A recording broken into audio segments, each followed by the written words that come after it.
Assalamualaikum teman-teman. Seperti biasa sebelum mulai Mimin mendoakan semoga teman-teman semua selalu dalam keadaan sehat walafiat. Oke, kali ini kita akan melanjutkan Martial Master versi novel bagian 1117. Bagi yang baru bergabung, selamat bergabung, dan bagi yang belum subscribe dulu lah agar Mimin tambah semangat lagi nih bikin videonya. Oke, kalau sudah kita langsung masuk ke isi ceritanya.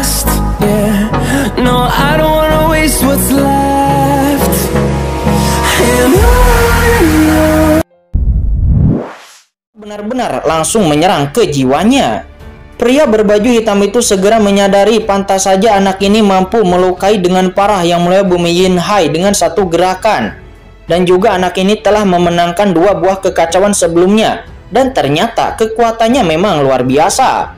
Pria dari klan naga sejati, aku tidak ingin menjadi musuhmu. Jangan mencari masalah. Kamu telah memiliki dua buah kekacauan di tubuhmu. Apakah kamu masih ingin menjarah buah kekacauan milikku? Kata Yang Mulia Bumi berpakaian hitam itu. Dan setelah mengatakan itu, sosoknya pun tiba-tiba bersinar. Dan dia pun langsung melesat, pergi meninggalkan Qin-Chen dan menyapu menuju ke dalaman reruntuhan. Melihat sosok pria berpakaian hitam yang pergi, Qin-Chen mencibir. Dan di dalam persepsinya, napas Guntur sama dengan cepat memasuki kedalaman reruntuhan. Dikombinasikan dengan kekuatan takdir yang tergambar jelas di benak Qin-Chen. Qin-Chen mencibir di sudut mulutnya. Dia tidak benar-benar ingin membunuh pria berbaju hitam di sini sebelumnya. Lagi pula, ada banyak orang di sini, akan tetapi Qin-Chen sebelumnya hanya meninggalkan bekas pada pria berbaju hitam. Dan dengan bekas atau tanda ini, Qin-Chen dapat dengan mudah menemukan lokasi pria berbaju hitam. Dan Qin-Chen tidak perlu khawatir, pria berbaju hitam itu tidak akan bisa melarikan diri dari pelacakan Qin-Chen. Kamu masih ingin mengincarku? Hanya mengandalkanmu juga ingin mencari jejakku, kata Qin-Chen. Dia melirik ke belakang. Dan di dalam persepsinya, aura Yang Mulia Bumi Tulang Putih dan Yang Mulia Bumi Pedang Emas dengan cepat mendekat ke arahnya. Dan mereka jelas tidak menyerah untuk menjarah buah kekacauan miliknya. Klon Guntur, kata Qin-Chen. Segera cahaya guntur yang mengepul melonjak ke arah Qin-Chen dan saat berikutnya, tubuh Qin-Chen tiba-tiba meledak. Segera 7 bayangan guntur dengan napas naga asli langsung melesat ke segala arah, masuk jauh ke dalam reruntuhan. Di antara 7 sosok klon Qin-Chen itu hanya satu yang merupakan tubuh asli Qin-Chen. Dan sisanya hanyalah tiruan yang dibentuk oleh kekuatan guntur dan aura naga sejati. Teknik semacam ini mungkin tidak akan berhasil dengan baik di surga, akan tetapi di alam Dewa Pentin ini kesadaran ilahi setiap orang sangat dibatasi dan ditekan. Pada saat ini tubuh asli Qin-Chen bercampur di antara banyak klon dan dia dengan cepat menembus ke dalam reruntuhan. Dan di saat Qin-Chen pergi, ya di sini beberapa sosok muncul di tempat Qin-Chen berada sebelumnya. Kenapa napas orang itu ada di mana-mana? Itu adalah Yang Mulia Bumi Tulang Putih, Yang Mulia Bumi Pedang Emas, dan ahli Yang Mulia Bumi yang lainnya. Mereka merasakan sekeliling untuk beberapa saat dan ekspresi mereka sedikit berubah. Ini adalah teknik klon. Kurang ajar. Ekspresi wajah mereka tiba-tiba menjadi sangat jelek. Mereka mendorong kesadaran ilahi mereka. Merasakan banyak napas Qin-Chen di sekitar mereka. Dan mencoba menemukan lokasi Qin-Chen yang sebenarnya. Namun hal itu tidak terlihat sama sekali. Ayo kita masing-masing mengikuti satu arah dan kita tetap berhubungan, kata Yang Mulia Bumi Tulang Putih. Dia, Yang Mulia Bumi Pedang Emas, dan yang lainnya pun saling memandang dan segera mengikuti arah yang mereka identifikasi. Namun di saat mereka melacak, napas Qin-Chen benar-benar hilang dari persepsi mereka.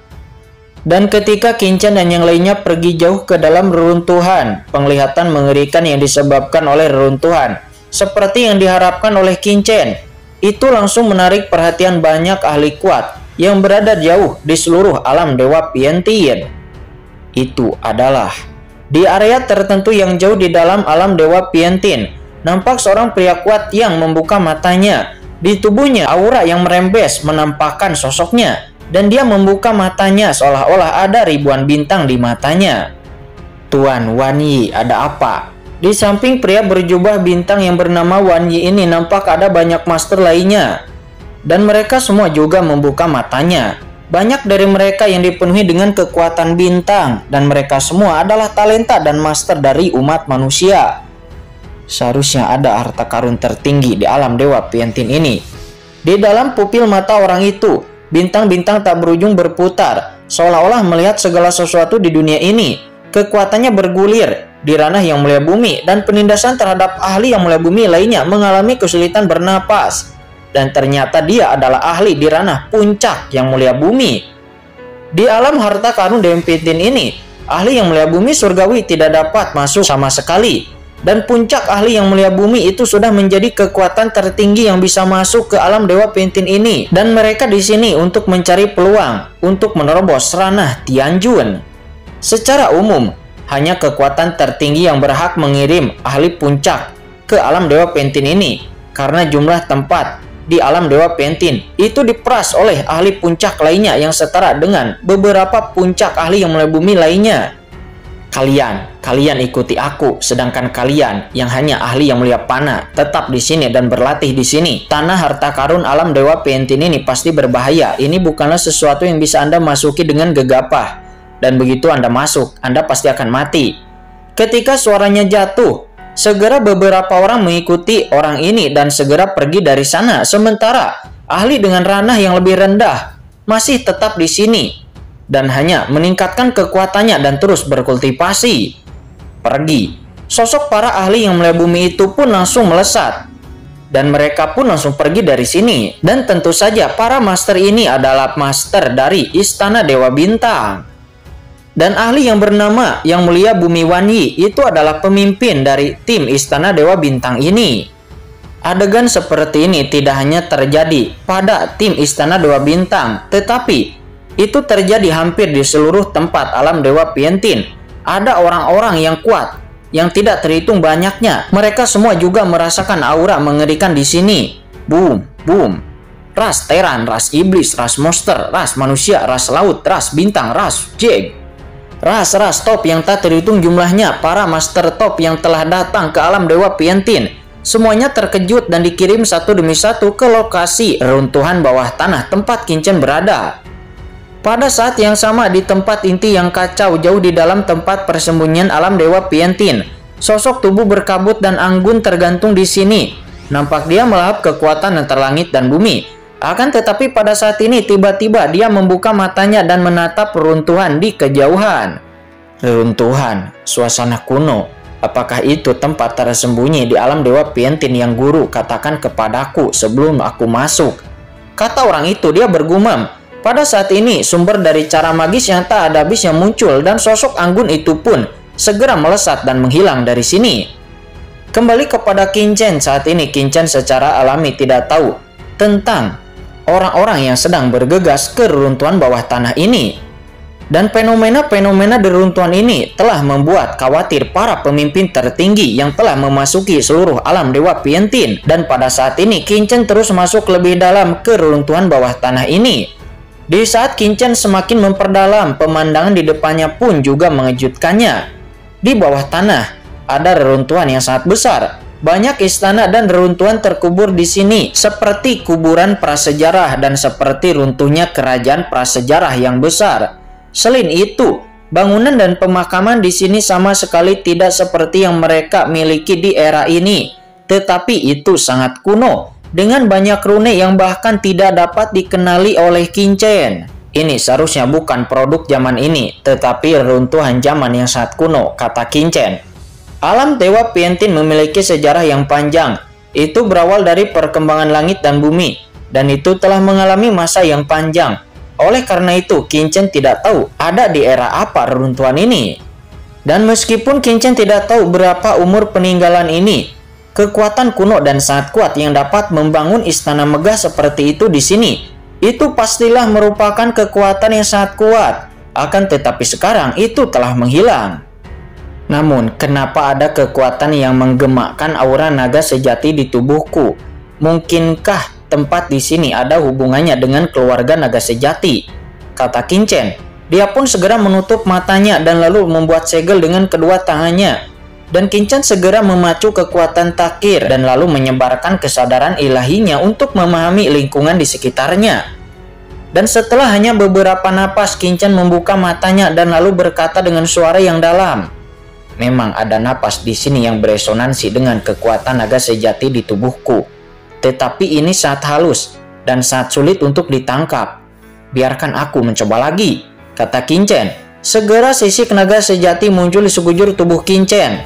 Seolah-olah Qinchen berubah menjadi naga sejati, matanya mekar dengan aura merah dan kekuatan napas naga yang mulia keluar dari tubuhnya.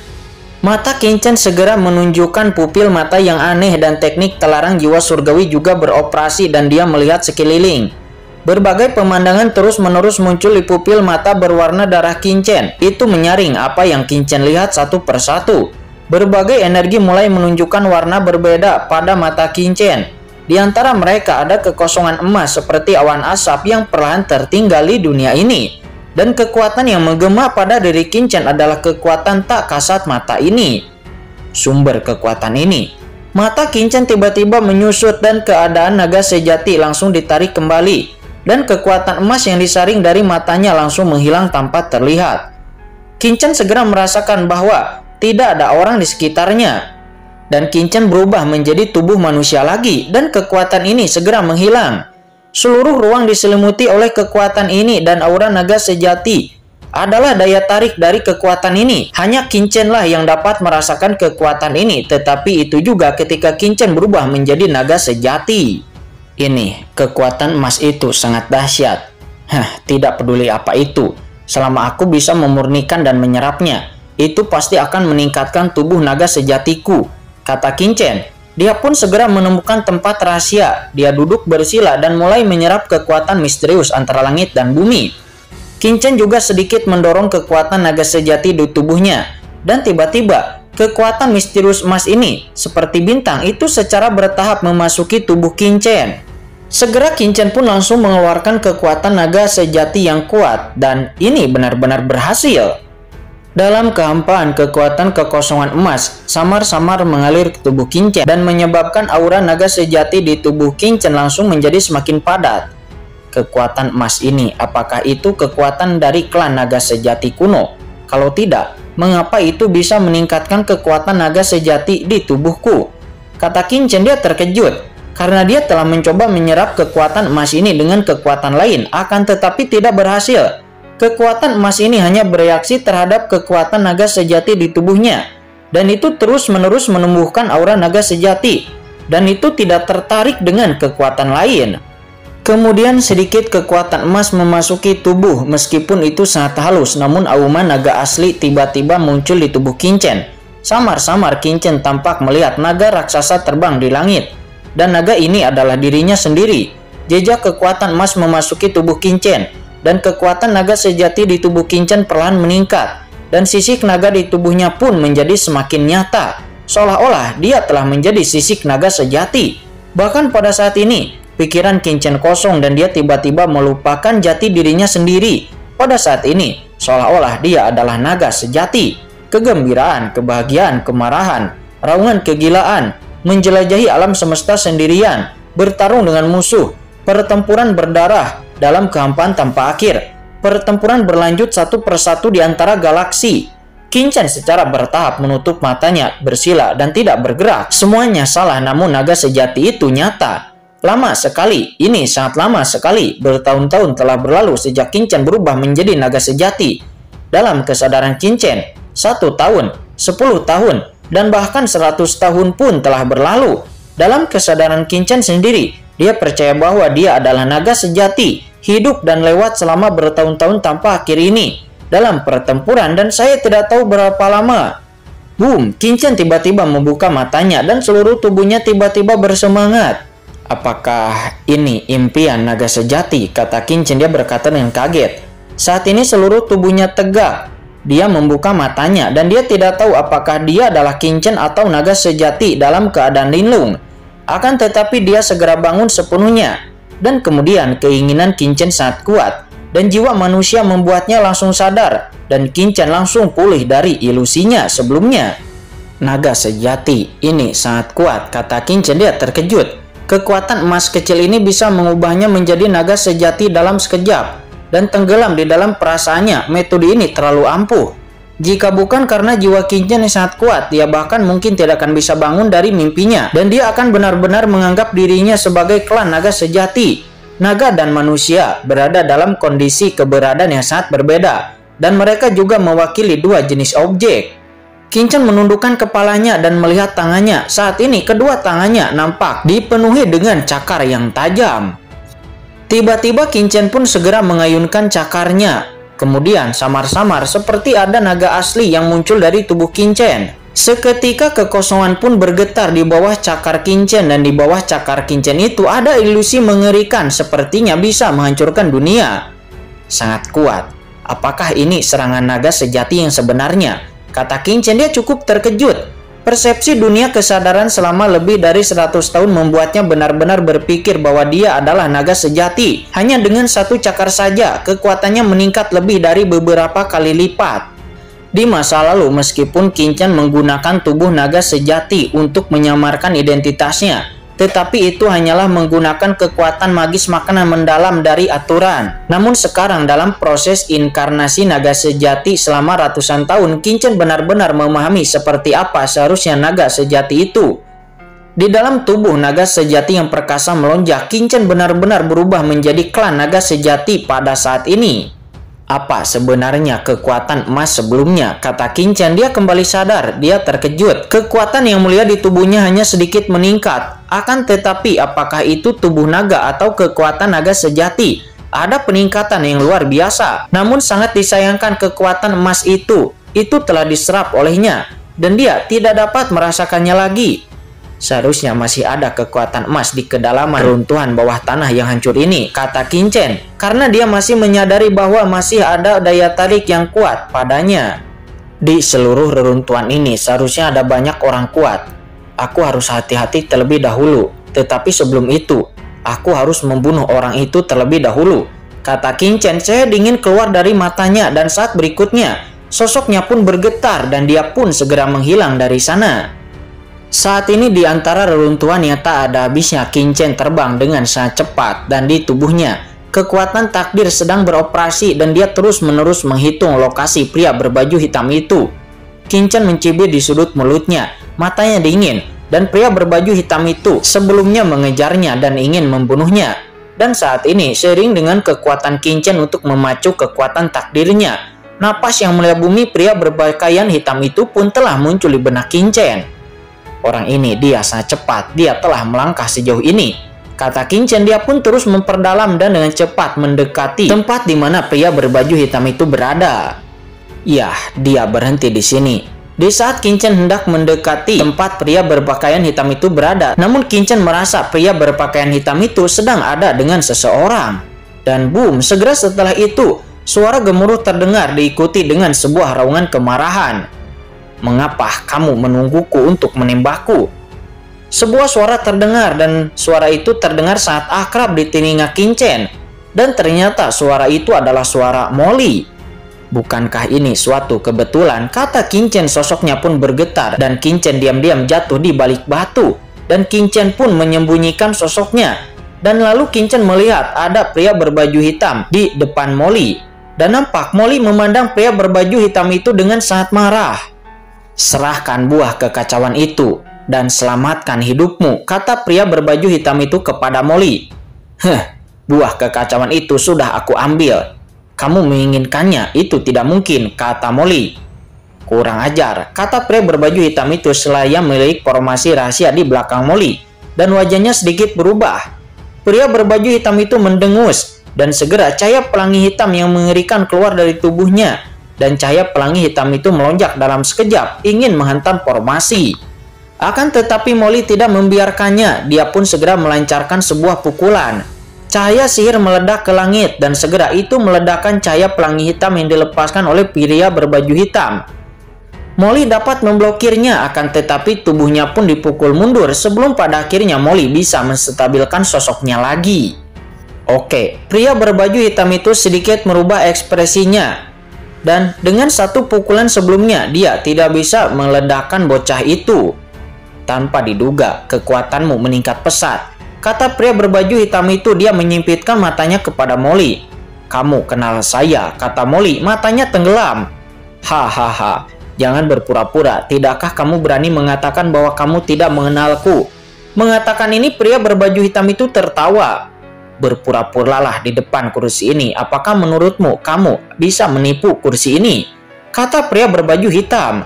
Mendengar itu, Molly pun menampakkan ekspresi yang tidak yakin. Formasi di belakangmu seharusnya adalah kekasih kecilmu, kan? Jelas, kalian adalah dua pria besar itu, dan salah satunya adalah klan iblis. Dan dia benar-benar membentuk kembali tubuh menjadi seorang wanita cantik. Rasa ini membuatku menghargainya. Awalnya aku hanya ingin mengambil buah kekacauan darimu, tetapi aku tidak menyangka bahwa buah kekacauan kekasih kecilmu juga telah dimurnikan. Karena dengan cara ini, kursi ini hanya bisa membunuh kalian berdua, kata pria berbaju hitam itu. Mendengar itu, kepanikan di wajah Molly pun berangsur-angsur menghilang dan matanya perlahan-lahan menjadi dingin. Kapan kamu mengenali kami? Kata Molly dengan dingin. Aku sudah menyadarinya sejak lama. Kamu telah berada di pasar gelap selama bertahun-tahun, dan kamu sering melaut ke laut bintang neraka dan memancing. Dan setiap kamu melaut, pasti sering mengeluarkan ikan senguang. Apakah kamu benar-benar menganggap orang lain bodoh? Kata pria berbaju hitam, dia mencibir. Di kejauhan, Kincen yang sedang bersembunyi pun mendengar ini. Pikiran Kincen pun terkejut, dan matanya menjadi dingin.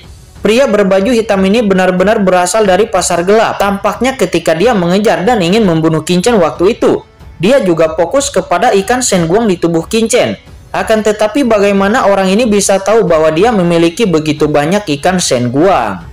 Karena segala sesuatu di pasar gelap adalah rahasia, dan ini adalah aturan yang telah dipertahankan selama bertahun-tahun, dan tidak mungkin untuk membocorkannya dengan mudah. Jika tidak, pasar gelap tidak akan memiliki nama